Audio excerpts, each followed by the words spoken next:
Hello and welcome to the first edition of Nexus. I am your host Lex Tan, and you can always respond to me by reaching me on Twitter at BJLexTan, at BJLEXTAN, and soon each edition of this podcast will be made available through my website, which will be up and running very soon.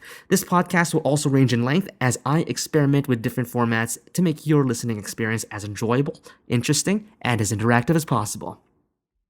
Now, as I was preparing for my first published podcast, I was struggling with figuring out what would be my first topic of discussion and what would future topics that I wanted to discuss be. One of those things I'd like to discuss in future podcasts is professional wrestling. Now, as a graduate of the University of Toronto at Scarborough's drama program, I studied a lot of acting, and that actually enhanced my appreciation of professional wrestling. Now, I know that people have said that, I've grown out of wrestling. It's fake, blah, blah, blah, blah, blah. I actually appreciate the fact that it is scripted entertainment, and that's something that I will discuss another day. I also love competitive sports, and one thing I love to do is when I'm watching Major League Baseball or the National Hockey League or the NBA, I actually like to turn down the sound just enough so I can still hear what's going on TV, but actually do my own commentary with it. I wouldn't do this at a bar, mind you. I'd just be doing this at home. I also do this for professional wrestling as well, too. I love watching old matches and actually calling them the way I want to call them. Of course, nobody can come as close to being as good as Jim Ross and Jerry the King Lawler. But that's not my point. I want to be me. And I want to try and I want to do my best to be me, the commentator. Either way, I would love to discuss competitive sports with you. Also, one of the other topics of discussion I'd like to bring up in future podcasts is my plight of being an artistic and creative person and having to deal with a world of work that is more geared to the conventional personality, which is a total 180-degree opposite of an artistic and creative personality. Now, these are topics I would love to continue to cover and build on as I progress with future podcasts. And in future podcasts, as well as this one, what I would like to do is present you facts and concepts and topics of discussion, and I would like you, my listeners, to tell me what you think and feel about each subject I talk about. So my goal is actually I will leave each topic open for discussion. Now, I've talked about the future podcasts that I love to do. I'd like to tell you about my first one, which seems totally random right now based on what I've already talked about. But I would like to begin with a conversation that I had with friends as we were preparing for a wedding last weekend. And this discussion that I had with my friends, who ranged from singles in their 20s to family guys and girls in their 30s, started when I was setting up microphones and the sound system for a wedding ceremony. And I said something along the lines of, "Wow, that's freaking awesome!" One of the girls on the music team said, "You can't say that in church!" To which I responded, "But I didn't swear." She said, "But you intended your words as a swear. Even if it wasn't a swear, it was intended as one." Now, you're probably thinking this dude's friends are a bunch of goody-goodies, which, I don't consider that to be necessarily a bad thing. I mean, I still need to be reminded every now and then what is proper and what isn't. But what it did give me this topic of discussion, and it got me thinking, what qualifies as a swear or a profanity, and why do we do it? Why is it acceptable to say that Jermaine Defoe is a bloody big deal, as opposed to Jermaine Defoe is an effing big deal? What does intent have to do with it? What do you even call a word like bloody? Now, the answers you could find on the internet as well too. I did a little bit of research for all of you, and before all of you rag on me for doing this, I did use Wikipedia. I'm not writing a PhD thesis or an essay for university or anything like that, so Don't rag on me for Wikipedia. Besides, they have a lot of good, reliable information out there that I can use in a podcast. And what I found is that is this actually over here. The all-inclusive term for a real or dummy word used for the purposes of intensifying emotion is expletive attributive. That's basically what it is. Bloody or effin or stuff like that. It doesn't actually contribute to the propositional meaning of a sentence. It's an adjective or an adverb, but it does not contribute to the propositional meaning of the sentence, but is used to intensify its emotional force. The meaning of the sentence itself stays the same, but you magnify the emotional force or tone of the sentence. Now, emotional force, emotions that you could be forcing could be anger, irritation, approval, or any emotion that you can attach to it. For example, these sentences. The first one I talked about, Jermaine Defoe, it's a bloody big deal. Or, that's freaking weird. Or, get in the stinking car. Now, you can take the expletive attributive out of the sentence, and the meaning of the sentence would still be the same. Jermaine Defoe would still be a big deal. That would still be freaking weird. That would still be weird, rather. And I'd still be commanding you to get in the car. Now, what it suggests is that the speaker actually feels strongly about the subject matter that he's talking about. And the car isn't literally stinking. Well, you'd hope that the car's not literally stinking, but at least you can tell that the emotion behind it is much more intensive. Just get in the car. Also, you can actually fit a word that is considered profane as well too in there, such as the F word or MFer and other things as well too. Same meaning with the emotional tone intensified by the foul or vulgar language. Now, expletive attributives used by themselves can actually signify a person's emotions without actually referring to anything, such as yeah, aw, snap, damn, oh man, wow, or sugar cookies. Now, one of my favorite usages of this is from the classic Teenage Mutant Ninja Turtles cartoon from 1987, starring the late James Avery as the Shredder, whom a lot of you would probably recognize as Uncle Phil from The Fresh Prince of Bel-Air. God rest your soul, Mr. Avery. You were great. Now, the Shredder's go-to expletive attributive was blast, such as blouse blasted turtles, blast you, Krang. Now, Shredder could probably frustratingly say, those turtles! Or add something like, I'm so frustrated that they are ruining my plans yet again! But see, you could put all those words in the script, but who wants to put all those words in the script? Also, it does suggest that Shredder does swear a lot, even though he's not actually swearing because it is a kid's show. But what it also does is that it creates an economy of words, and that makes communication of emotion much, much easier.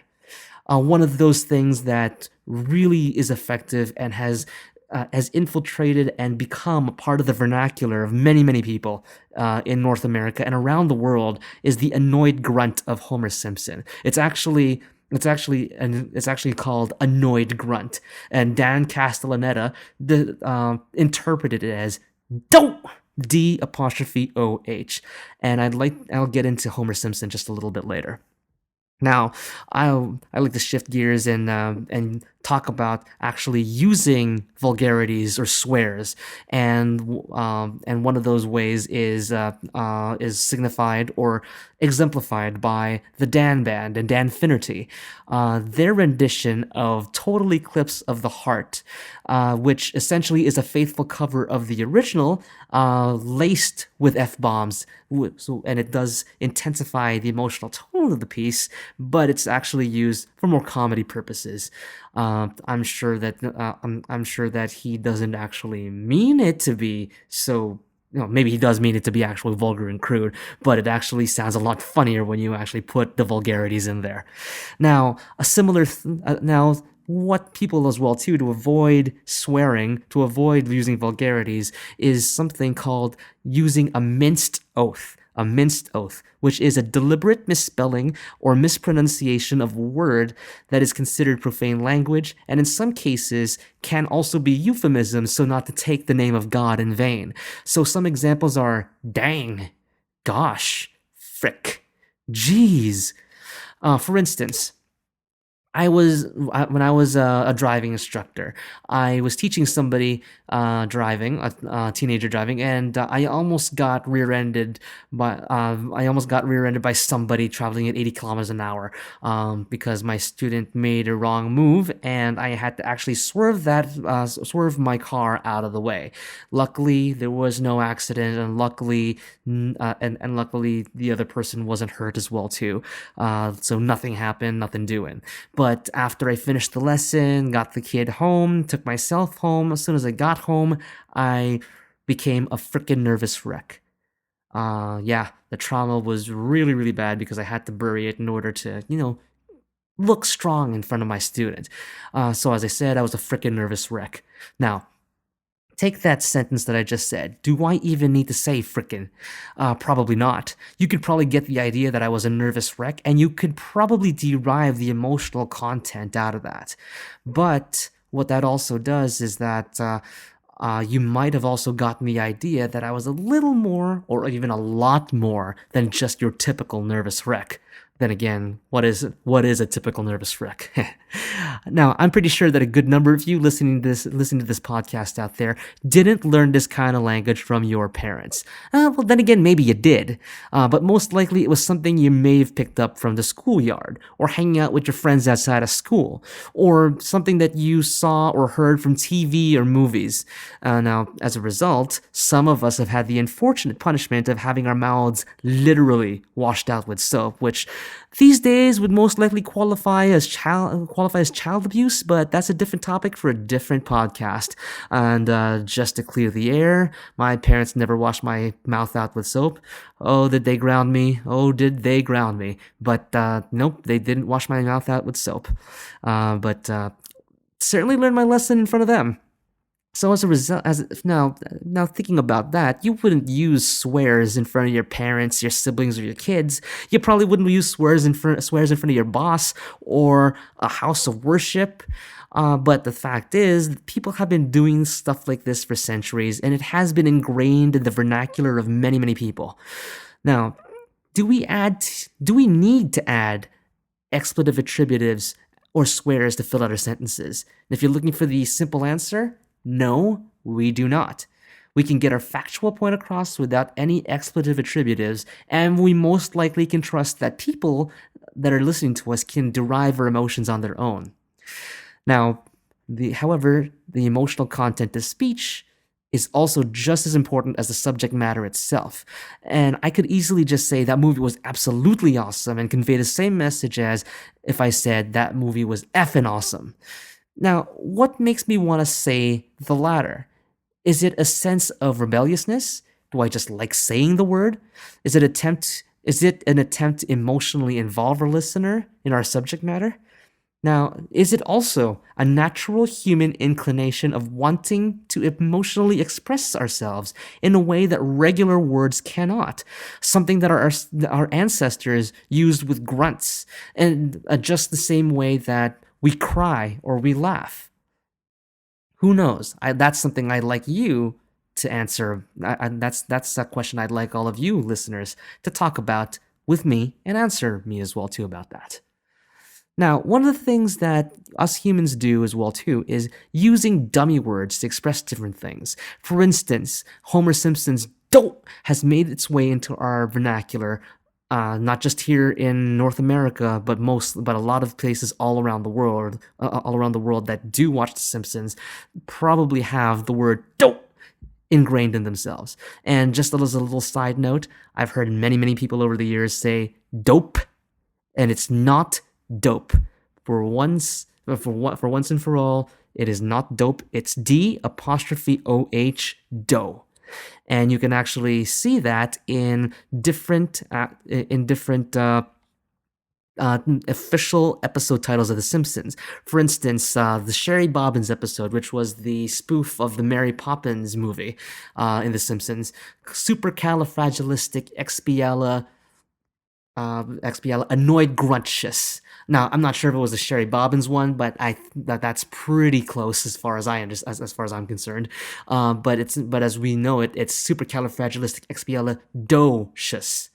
And there's actual episode titles out there that actually have the actual spelling D''OH in there as well too. So it's dough, not dope. Now, Charles Schultz also did this as well too by using AUGH, AAUGH, exclamation point, in his Peanuts cartoons and his comic strips. Me, personally, I have a word like that as well too. Falakadouche, which is a variation of the classic Warner Brothers gibberish word filicadouche. Now, whenever I use that word to express my frustration, it actually makes people laugh. That is my actual intention. For example, I spill a glass of water on a table without breaking the glass, even though I'm frustrated with the fact that I just wasted a whole bunch of water and I've got to wipe everything off the table. I want to keep the emotional tone of the room lighter than if I said crap or shiz or f. Therefore indicating that people shouldn't worry too much because my glass didn't actually fall on the floor and break. But what happens with words that are used as minced oaths, like when Dr. Evil asks for sharks with frickin' laser beams attached to their heads? Are usages of minced oaths proper or profane? Can I say gosh, or can I say geez, which originated from the words God and Jesus? Is it wrong to use a minced oath because it comes from a verboten word? Is it wrong to say, oh man, or oh shucks, or even darn, which is an actual word for repairing clothes? One person I know who is devoutly religious actually says that there isn't anything wrong with the word shiz.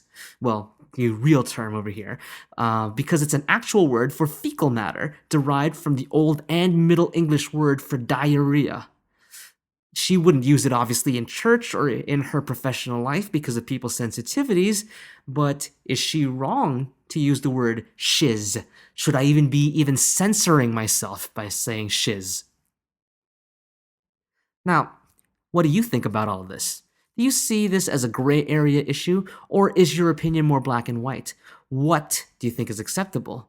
What do you think is not acceptable? Where do you think doing this is acceptable? Where do you think it's not acceptable? What do you agree or disagree with based on everything I've said? Send your tweets to me at BJLexTan, and we can discuss this on Twitter. And what I'll do is I love to be able to read some of your tweets and discuss these tweets in my next episode. Thanks for listening, everybody. I'd like you to stay tuned for the next episode of Lexus Nexus, where I'll be reading some of your opinions, and we'll be talking about our next topic, Vince McMahon, foresighted genius or old fogey that needs to be put out to pasture. This was Lexus Nexus. I'm Lex Tan, and I just gave you a piece of my mind.